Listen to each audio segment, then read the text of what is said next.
할렐루야. 건강한 교회일수록 어떻게 하면 주님이 기뻐하시는 일을 할 수 있을까 많이 고민하고 또 마음을 모으겠죠. 건강한 믿음의 사람일수록 어떻게 하면 주님의 뜻을 이루며 살 수 있을까 몸부림치며 살 것이라는 생각이 듭니다. 정말 주님이 정말 원하시는 것이 뭘까 고민하고 또 찾고 그 일을 위해서 애쓰고 수고하는 삶을 살겠죠. 이런 사람들은 정말 주님을 사랑하는 사람들일 것입니다. 여러분 한번 생각해 보십시오. 주님이 정말 보잘것없는 나 같은 사람을 충성되이 여기셔서 영광스러운 주님의 나라의 일꾼으로 불러주시고 주님의 일을 맡겨주신다면 여러분 어떤 마음이 드시겠습니까? 지금 생각하고 계시죠? 만약에 우리나라 대통령 누구죠? 박근혜 대통령이 여러분에게 전화를 해서 내가 당신에게 우리나라의 아주 중요한 직무를 맡길 텐데 청와대로 좀 들어오십시오 라고 이렇게 전화통화를 한다면 여러분 얼마나 긴장이 되고 얼마나 기쁘겠어요. 어떻게 이 많은 사람들 중에 내가 선택받아서 중요한 직무를 맡을 수 있는 사람이 될까? 그런데 나 같은 사람이 그런 일을 해도 될까? 이런 생각하지 않겠습니까? 한 나라의 대통령, 한 나라의 왕이 우리를 콜링해도 우리는 그렇게 긴장하고 우리 마음속에 설레임이 있을 텐데 한 나라의 왕이 아니라 만왕의 왕이신 우리 하나님께서 우리를 불러서 우리에게 하나님이 정말 기뻐하시는 일, 하나님이 정말 원하시는 그 일을 우리에게 맡겨주신다면 여러분 우리에게 얼마나 큰 영광이겠습니까? 이보다 더 기쁜 일은 없겠죠. 여러분 주님이 우리를 불러서 주님의 일을 우리에게 맡겨주신다면 주님이 우리에게 어떤 일을 맡기실 것 같으십니까? 그것은 누가 뭐래도 저는 선교라고 생각합니다. 하나님은 여러 가지 우리에게 일들을 맡기시지만 가장 중요한 것 한 가지를 꼽으라면 그것이 바로 선교일 것입니다. 선교는 교회가 존재하는 이유이자 목적이기 때문에 그렇죠. 마태복음 28장 18절에서 20절 말씀을 보시면 여러분 잘 아시는 주님의 지상 대명령이 나옵니다. 그러므로 너희는 가서 모든 민족으로 제자를 삼아 아버지와 아들과 성령의 이름으로 세례를 베풀고 내가 너희에게 분부한 모든 것을 가르쳐 지키게 하라. 볼지어다 내가 세상 끝날까지 너희와 항상 함께 있으리라. 주님이 제자들에게 지상 대명령으로 주신 명령이 뭐냐 하면 땅끝까지 가라는 거예요. 선교하라는 거죠. 모든 민족으로 가라라고 말씀하셨고 주님은 또 우리의 연약함을 다 아셔서 우리가 연약해서 할 수 없는 것을 아시고 우리 가운데 성령을 부어주셨잖아요. 그래서 성령이 너희에게 임하시면 너희가 권능을 받고 예루살렘과 온 유대와 사마리아와 땅끝까지 이르러 나의 증인이 되리라. 이 말씀을 하시는 거예요. 우리를 홀로 보내지 아니하시고 주님이 친히 우리와 함께 동행하여 가시고 우리의 힘과 우리의 능력이 아니라 주님의 능력으로 주님이 하시는 거예요. 선교는 주님이 하시는 겁니다. 저는 우리 교회가 선교를 감당하는 교회라서 얼마나 기쁘고 행복한지 몰라요. 담임 목사님의 마음속에 하나님께서 선교에 대한 비전과 꿈을 부어주시고 열정을 부어주시고 또 많은 분들이 우리 온 성도님들이 함께 같은 마음으로 한 마음으로 힘쓰고 선교를 나갈 때마다 본인은 나가지 못하지만 선교회별로 또 개인별로 속회별로 마음과 뜻과 정성을 다해서 주님 사랑하는 마음으로 보내는 선교사로 재정과 물질과 또 물품으로 헌신하여 드리시는 우리 성도님들의 모습을 보면서 정말 우리 교회는 이래서 하나님이 기뻐하실 수밖에 없겠구나 라는 생각이 듭니다. 여러분 교회가 선교하지 않으면 열방으로 나아가지 않으면 하나님이 억지로라도 가게 만든다는 사실을 아십니까? 선교학에서는 이것을 비자발적 선교라고 이야기합니다. 초대교회가 그러했습니다. 주님은 교회 위에 성령을 부어주시고 땅끝까지 이르러서 복음의 증인이 되어 나가라고 말씀하셨는데 초대교회가 선교하지 않으니까 초대교회에 주님이 박해, 이 고난이라는 것을 통해서 열방으로 다 흩으셨어요.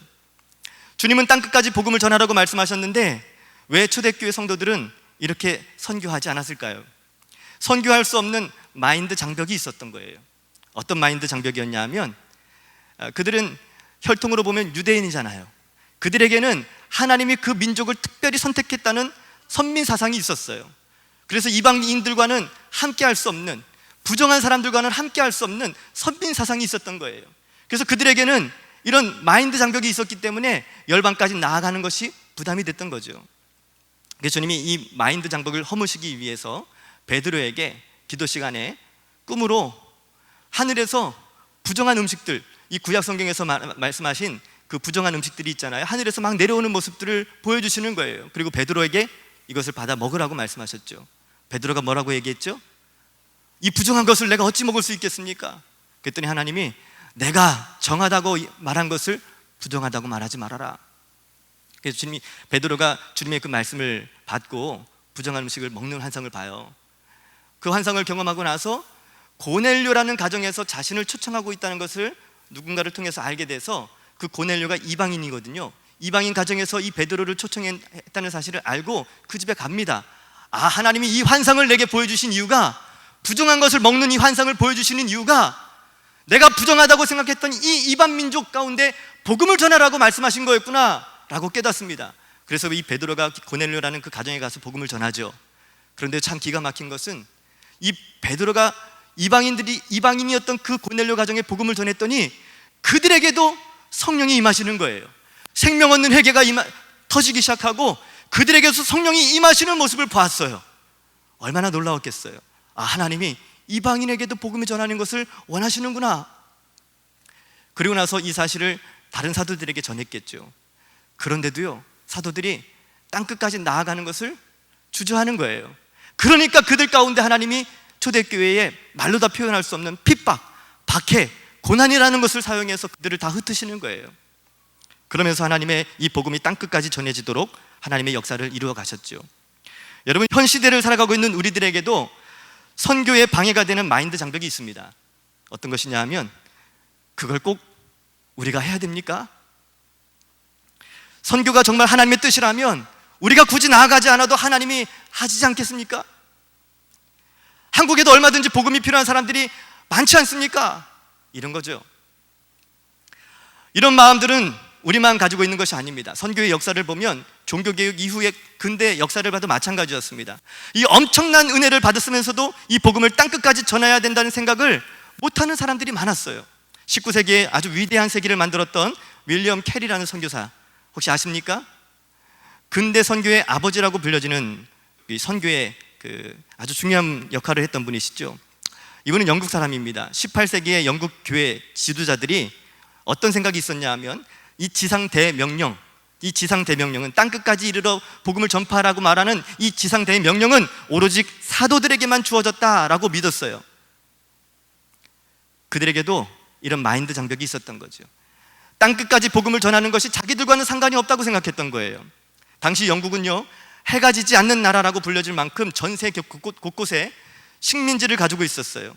많은 식민지를 가지고 있었기 때문에 많은 정령지에 대한, 나라들에 대한 소식과 그 땅에 살고 있는 이교도들에 대한 정보를 듣고 있었죠. 그때 윌리엄 캐리라는 이분이 하나님의 말씀을 듣는 중에 모든 민족들에게 가서 이 복음을 전해야 한다는 주님의 마음을 깨닫습니다. 그리고 나서 어느 목사님들의 모임에 가서, 목사님들, 저는 이제 인도에 가서 복음을 전해야 할 것 같습니다. 주님께서 제 마음속에 인도에 대한 마음을 보여주시고 인도 땅에 그들에게 이 복음을 전하라는 그 마음을 주십니다. 주님이 저를 인도 땅으로 부르시는 것 같습니다. 이렇게 목사님들에게 이야기하니까 나이가 지긋히 이렇게 나이 드신 목사님이 Hey, young man, sit down. 제가 너무 영어를 잘해서 웃으시는 거죠? 네. 이 말이 무슨 뜻이냐 하면, 이봐, 젊은이, 까불지 말고 앉아. 뭘 한다고 지금 난리야? 이런 얘기예요. 그러면서 한 수 더 씁니다. 이렇게 얘기하는 거예요. 만약에 하나님이 인도 땅에 복음이 전하기를 원하신다면 네가 하지 않아도 하나님이 하실 거야 라고 얘기하는 거예요. 이건 문장이 좀 길어서 제가 영어로 잘 못해요. 네. 당시 이 영적인 지도자들의 마인드가 이런 마음이었던 거예요. 하나님의 절대 주권을 인정하는 것까지는 좋았는데 그들의 생각은 성경을 너무 벗어나서 하나님의 주권을 초월한 거죠. 주님의 명령은 사도시대에만 주어졌다고 가르쳤고, 구차하게 우리가 안 가도 하나님이 알아서 다 하실 거라는 그런 착각 속에 살았던 거죠. 그런데 이 윌리엄 캐리라는 이분은 당시 지상 대명령은 초대교회 사도들에게만 주어진 것이 아니라 오고 오는 모든 세대 속에 모든 교회들에게 동일하게 주신 명령이라는 사실을 알고요, 땅끝까지 이르러 나아가서 복음을 전파하라는 이 주님의 명령을 받들어서 인도 땅을 향해 나아갑니다. 아내도 반대하고요, 선배 목사님들이 다 반대하는데도 불구하고 끝까지 선교를 이루어냈습니다. 어려움이 많았어요. 여러분, 지도를 보시면요, 이 영국에서 이 인도 땅까지 지도상으로 보면 거리가 얼마 되지 않아 보여도 그때 당시에 1793년도 윌리엄 캐리가 그때 선교의 마음을 품고 나아갔던 그때 당시에는요, 이 한 뼘, 우리 지금으로 말하면 이 지도상의 한 뼘 거리가 우리는 비행기로 뭐 시간 얼마 안 돼서 가잖아요. 그때 당시에는요, 배를 타고 이동을 해야 되는데 5시간이 아니라 5일도 아니라 5개월이라는 시간을 배를 타고 이동을 해가야 하는 시간, 그 거리거든요. 하루만 배를 타도 멀미해서 죽을 지경인데 5개월이라는 아주 먼 그 거리를 오랜 시간 동안 배를 타고 가야 되는 거예요. 그렇게 힘들게 인도 땅에 도착했는데 인도 사람들이 이 윌리엄 캐리의 그 발걸음을 환영해 줬을까요? 환영해 주지 않았습니다. 도착하자마자 고달픈 나날이 연속되었습니다.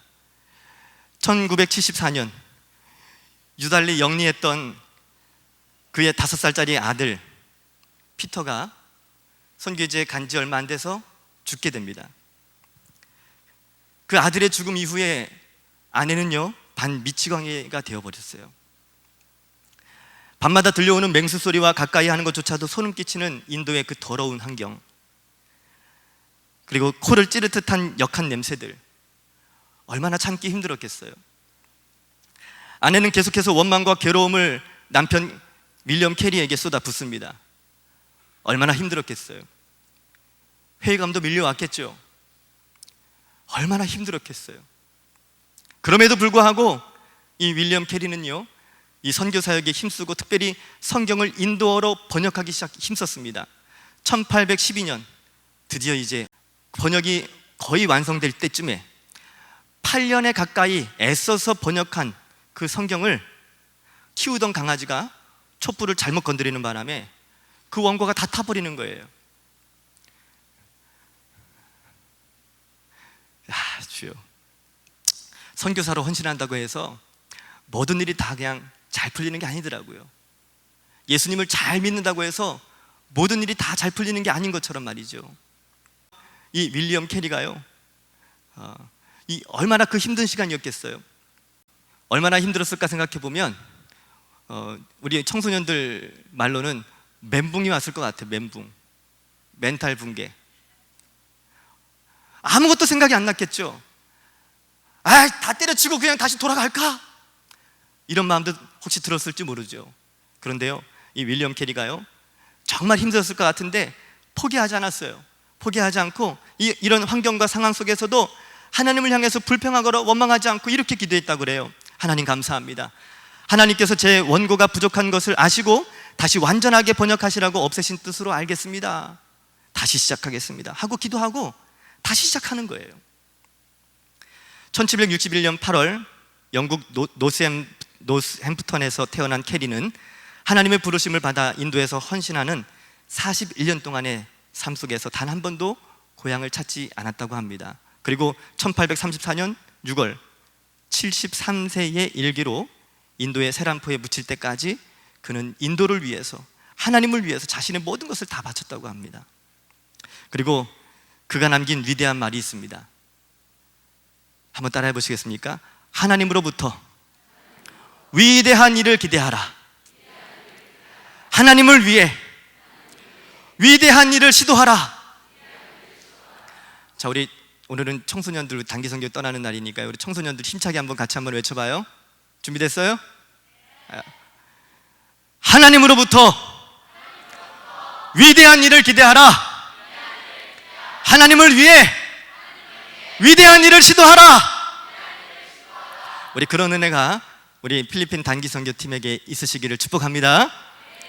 이런 마음으로 하나님 앞에 헌신해 드렸던 이 윌리엄 캐리는요, 평범한 구두 수선공이었는데 근대 선교의 아버지라는 호칭을 얻고 하나님의 귀한 종으로 평생을 쓰임 받았습니다. 윌리엄 캐리는 똑똑한 사람이 아니었어요. 잘나고 남들이 알아주는 그런 가정에서 태어난 사람도 아니었습니다. 부족하지만 하나님을 신뢰하는 그 믿음을 통해서 하나님의 열심을 세상에 선포하는 그 믿음의 순종의 걸음을 통해서, 아름다운 발걸음을 통해서 하나님은 이 윌리엄 캐리를 이렇게 값지게 쓰셨던 것이죠. 그래서 그가 선교의 포문을 열어서 이제 중국과 일본까지 복음이 전파되기 시작했고요.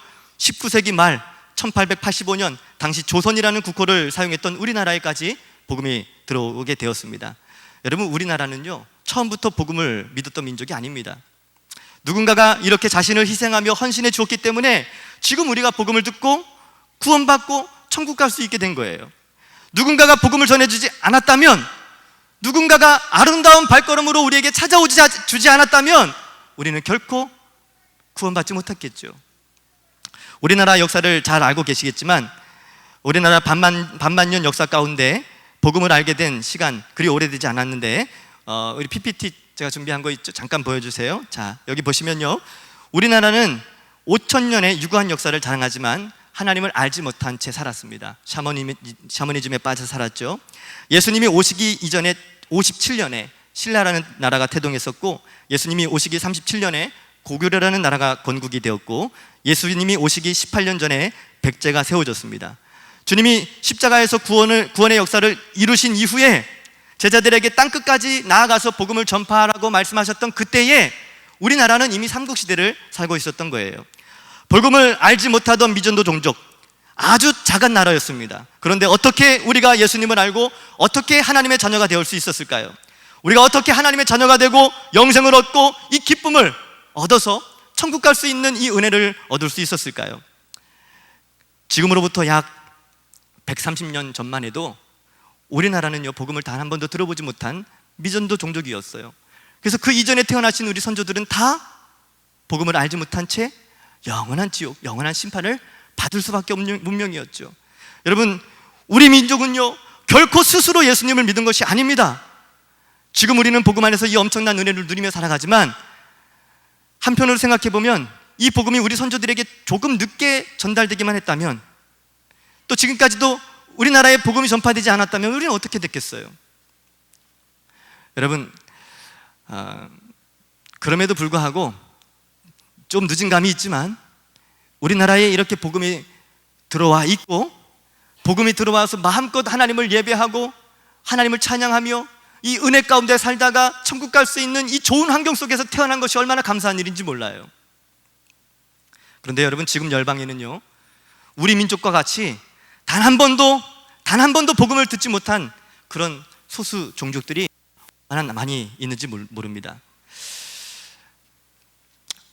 우리가 이렇게 복음을 알고 하나님을 믿을 수 있었던 것은 기적 중에 기적이고 은혜 중에 은혜인 줄로 믿습니다. 여러분, 우리나라에 복음이 들어올 당시에 우리나라 조선 말기에는 여러분 잘 아시다시피 쇄국 정책으로 문호가 굳게 닫혀 있었던 때잖아요. 선교사님들이 복음을 들고 들어오면 우리나라 그 포졸들이 잡아다가 다 끔찍하게 죽였어요. 캐톨릭 선교사들은 우리나라 기독교 개신교 선교사들보다 한 100년 정도 먼저 들어왔는데요, 절두산이라고 아십니까? 목을 잘라 죽였어요. 우리나라가 얼마나 잔인하게 선교사들을 죽인 민족인지 몰라요. 사지를 다 소에 묶어가지고 사지를 다 잘라 죽이는 거예요. 요즘 여러분, 전 세계의 여러 선교지에서 수많은 그 테러와 또 그 믿는 그리스도인들을 핍박하고 박해하고 죽이는 그 순교의 소식들을 많이 듣게 되죠. 가장 잔인하게 죽였던 민족이 어느 나라 민족인지 아십니까? 바로 우리 민족이었어요. 그럼에도 불구하고 선교사님들은 이 나라 이 민족에 복음을 전해주시는 것을 포기하지 않았습니다. 온 가족이 함께 들어와서 3살짜리 4살짜리, 아니 갓 태어난 그 아이들 다 데리고 와서 들어오자마자 풍토병에 아이들을 잃어가면서도, 가족들을 잃어가면서도 이 민족을 섬겨주시는 것 포기하지 않았습니다. 계속해서 선교사님들이 이 민족을 섬겨주셔서 우리나라에 복음이 정착이 되고, 척박한 땅, 아무 소망이 없는 이 땅에 하나님이 그토록 허비하듯이 선교사님들을 이 땅에 보내주셔서 이 땅에 교회가 세워지기 시작했고요, 지금 이 시대에 우리에게까지 이 복음이 계속해서 흘러오게 된 것이죠. 제가요, 어느 날 출근하는 시간에 빨래를 왜 아침에 이렇게 하는지, 아침에 이렇게 세탁기를 돌려놓고 빨래를 하고, 여보 빨래 좀 널어줘요 하고 가버리는 거예요. 그래서 제가 어떻게 했겠어요? 제가, 여러분 보시다시피 제가 착한 남편이잖아요. 그래 여보 차 조심해 하고 보내고, 제가 이제 저도 바쁜데, 아침에 출근하기 바쁜데, 그 아침 바쁜 시간에 빨래를 베란다로 가져가서 이렇게 하나씩 널기 시작했어요. 그러는데 빨래 널면서 우리 딸 시은이 옷이 이렇게 보이는 거예요. 그 젖은 옷, 빨래 되어진 옷, 시은이 옷만 봐도 왜 그렇게 기쁜지요. 딸바보입니다, 딸바보. 그 옷을 하나씩 널면서 저도 모르게 우리 딸을 향한 기도가 나오기 시작했어요. 하나님, 우리 딸 오늘도 학교에서 친구들과 사이좋게 잘 지내게 해주세요. 오늘도 오고 가는 길목 속에 안전하게 하나님 지켜주세요. 우리 시은이 좋은 친구 만날 수 있도록 도와주세요. 우리 시은이 자라면서 믿음으로 잘 자랄 수 있도록 도와주세요. 건강과 안전도 책임져 주세요. 모든 인생 가운데 형통한 인생을 살게 하시되 고난은 없게 해주세요. 이렇게 기도하는데, 그 고난이라는 기도를 하지 말았어야 되는데 주님이 그 기도에 탁 받으시더니 제 마음속에 감동으로 이렇게 말씀하시는 거예요. 야, 내가 너에게 준 복음이 어떤 복음인지 아니? 내가 내 아들을 내어줘서 준 복음이야. 수많은 선교사들의 희생과 섬김을 통해서 주어진 복음이야. 그 아침에 제 마음이 얼마나 심히 부담이 됐는지 몰라요. 그러면서 제가 빨래를 널다가 잠깐 멈칫하다가 기도를 바꿨습니다. 하나님, 죄송합니다. 우리 딸의 안전보다 우리 딸의 인생 가운데 하나님의 영광이 드러나는 인생이 되게 해주십시오. 한평생 하나님이 정말 값지게 쓰임받을 수 있는 인생으로 인도해 주십시오. 그 기도를 하는데 제가 얼마나 울었는지 몰라요. 그 아침에 하나님이 우리에게 주신 복음이 어떤 복음인지 아십니까? 아들을 내어주신 복음이에요. 제가 혹여나 제 딸이 선교사로 나가서 복음을 전하다가 순교를 당하면 어쩌나, 이런 근심 때문에 형통한 인생을 살되 고난을 없게 해주세요 라고 기도했는데, 하나님이 우리에게 주신 복음이 아들을 내어주시면서 주신 복음이더라고요.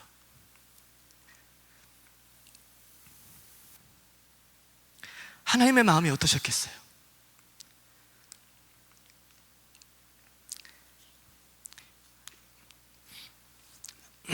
죄송합니다. 빨래를 널다가 저 혼자 그 아침에 혼자 부흥회를 하고 왔어요. 사랑하는 성도 여러분, 저희 교회는 단기 선교를 많이 떠나는 교회라서 참 행복합니다. 이번에 우리 학생들 처음으로 떠나는 단기 선교인데, 여러분 우리 학생들을 위해서 기도 많이 해주시기를 부탁드립니다. 아름다운 소식을 전하는 발걸음 결코 멈출 수 없죠. 단기 선교로 떠나는 분들, 그런 분들은 보냄받은 선교사로, 또 남아서 기도로 돕는 성도님들은 보내는 선교사로 우리 교회가 계속해서 열방에 땅끝까지 복음을 전하는 아름다운 발걸음의 주인공이 될 수 있기를 주님의 이름으로 간절히 축복합니다. 기도하겠습니다. 사랑하는 주님, 주님께서 우리에게 주신 이 복음이 어떻게 우리에게 주어졌는지 주님 잊지 않게 해주십시오. 우리가 받은 은혜 우리만 간직하지 않게 하시고, 주님 말씀하신 대로 땅끝까지 나아가서 복음을 전할 수 있는 아름다운 발걸음 우리 모두가 계속해서 그 발걸음을 뗄 수 있도록 주님 도와주시되 주님이 친히 우리를 통하여 그 일을 계속해서 이루어 주시옵소서. 행하실 주님을 기대하오며 예수님의 이름으로 기도하옵나이다. 아멘.